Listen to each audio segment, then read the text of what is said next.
L'agriculture est devenue numérique.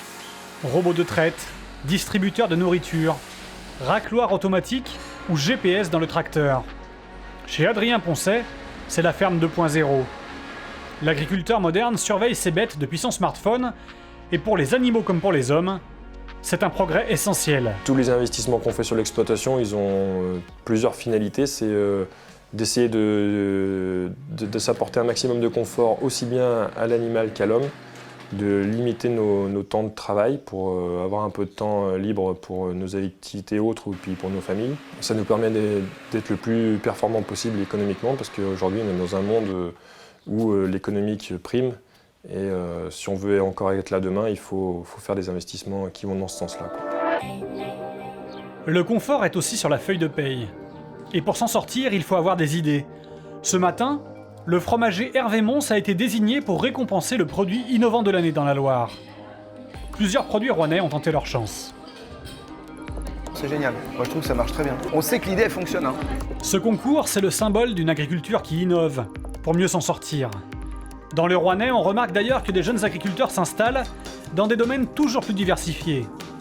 Maraîchage, œufs bio, pigeons ou petits fruits sont arrivés sur les marchés cette année. À Renaison, c'est une autre forme de vente directe qui a le vent en poupe, un magasin de producteurs locaux. C'est du très local. On est 8 associés dans ce magasin, on est 28 producteurs en tout à vendre et à fournir, du coup une gamme assez large. Ça a été une bonne opportunité parce que je ne fais pas de vente à la ferme, je faisais que des ventes livraison à domicile. C'est une aventure collective.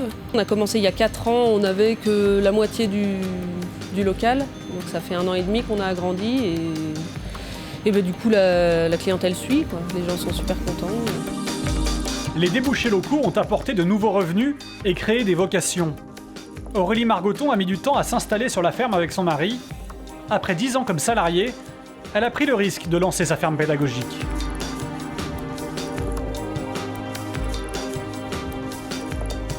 Je voulais qu'il y en ait un des deux qui ait un salaire sûr par mois.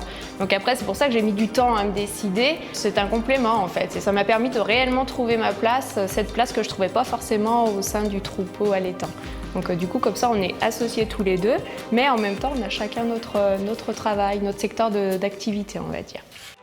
À Saint-Jean-Saint-Maurice, elles sont 3 sœurs à s'être associées, avec la même problématique, innover, se diversifier, pour trouver des revenus complémentaires. De notre point de vue, c'est très important d'avoir plusieurs activités, donc les bovins allaitants en filière classique, les bovins donc plutôt Hereford pour la vente directe et l'auberge, le poulailler, et du coup voilà, ça nous permet de ne pas mettre tous les œufs dans le même panier.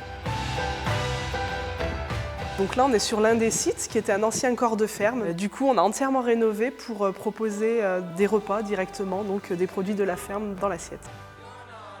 Sophie et ses sœurs ont choisi de développer l'agrotourisme. Comme chez Aurélie, Virginie ou chez Adrien, l'objectif reste le même, faire vivre et valoriser leurs activités en faisant rayonner le territoire rouennais.